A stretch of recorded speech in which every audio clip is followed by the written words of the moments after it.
of the fund, it is worthwhile for the manager to concentrate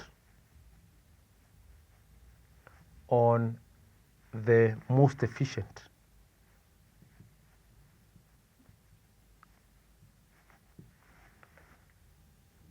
strategy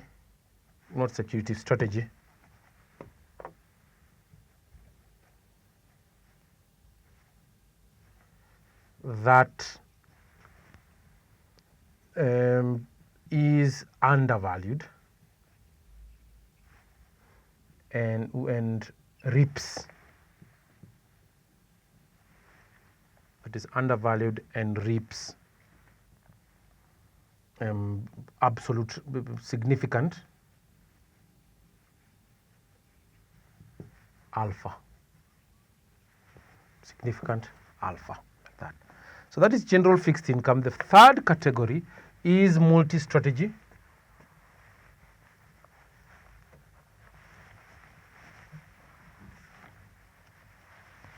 Multi-strategy.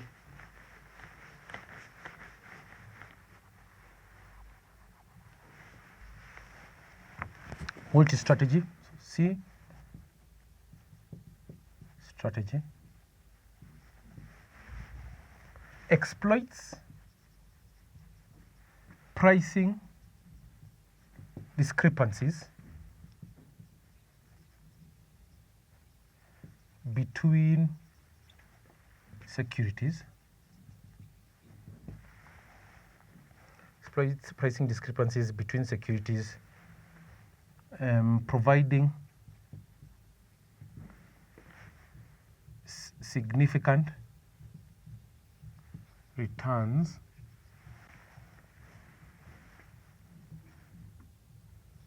which are different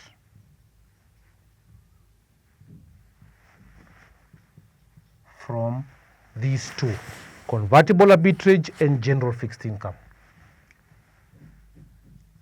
Convertible arbitrage and general fixed income. Fixed income.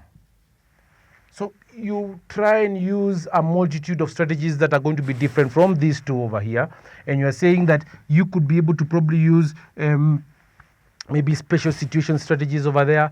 You could also be able to use distressed investing.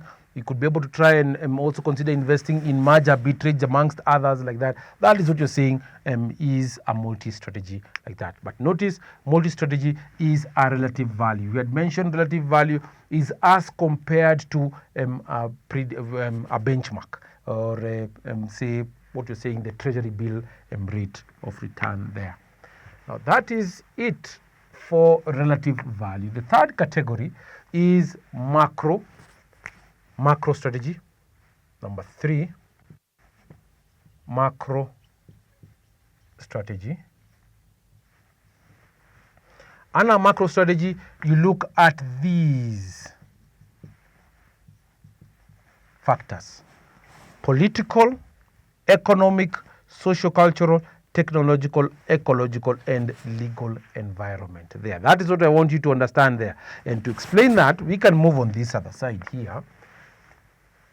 These are based on ongoing global trends and events. So we can say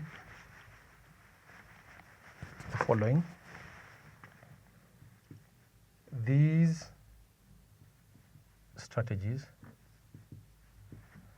are based on global economic trends and events, and may involve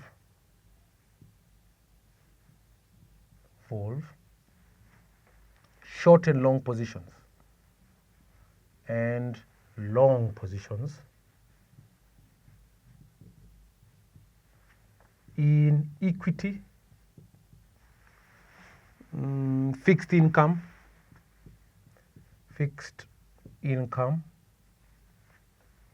and currencies.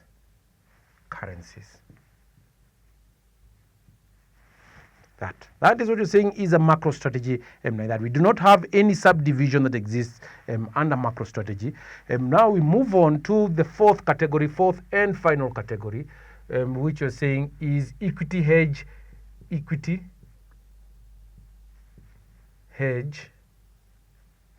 fund strategies. Equity hedge fund strategies. We can say the following, that they seek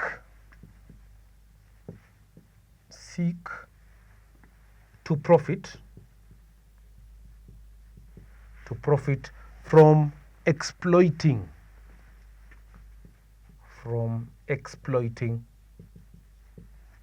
long and short positions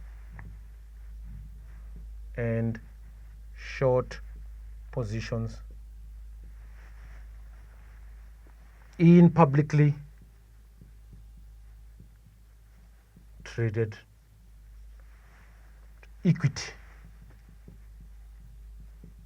equity and derivatives. So the subdivisions include A, equity market neutral, where we are saying the fundamental and technical analysis is used primarily to try and identify undervalued securities. So we say technical and fundamental analysis is used to identify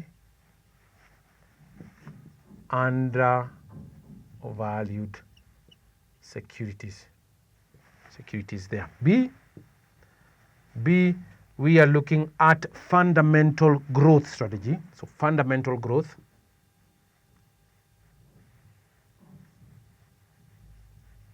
Like that. So fundamental analysis is the only tool that is used, or the tools under fundamental analysis are used to identify undervalued securities. So we can say that fundamental analysis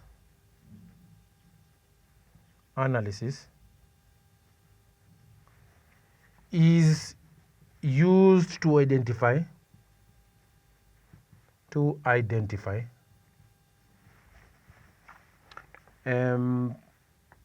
high growth firms.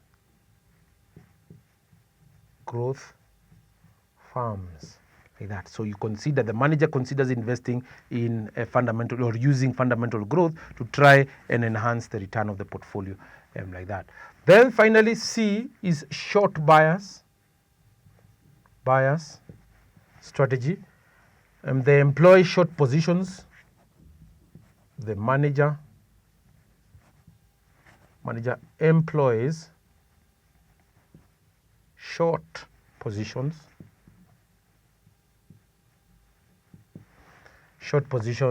in overvalued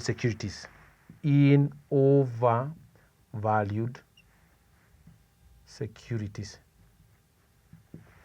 Like that. So those are the strategies, the major strategies that are used in the hedge fund universe. As you can see, they are very unique as compared to traditional investing or traditional investment strategies. The first one we had looked at is event driven. The second one we had looked at relative value.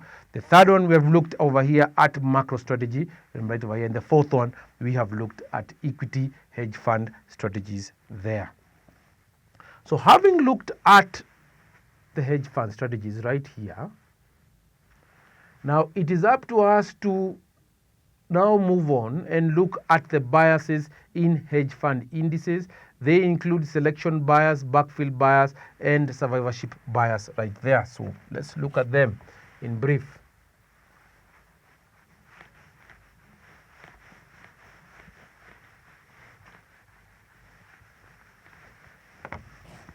So biases hedge fund indices. Hedge fund indices. 1. Selection bias.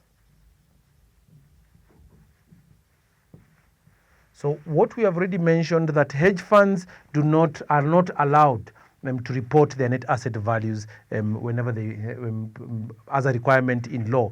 So what we are saying is this: if we have years like this is the current year, like here, say 2016. So what happens is that here they may, if the fund performed very well, they may decide to report there. They decide to report there.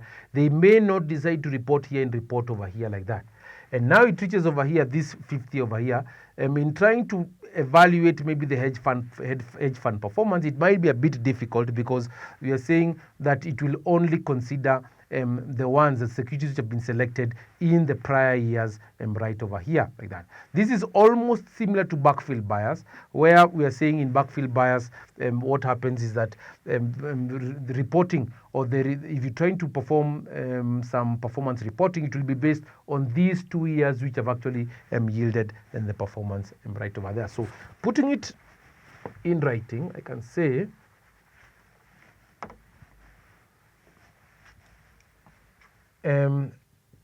hedge funds are not required to provide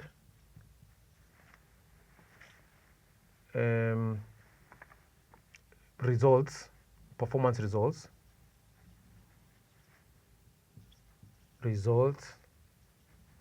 and as such, the selection of securities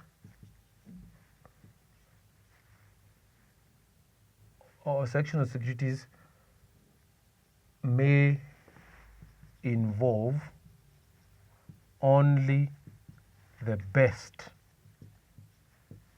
performing ones. So you only select the ones that perform the best. So you'll only select the hedge funds that seem to perform the best, say within the past, say 2 or so years like that. Not considering at least a 5-year review or a 10-year review backwards. You'll only select the funds that seem to perform the best and consider them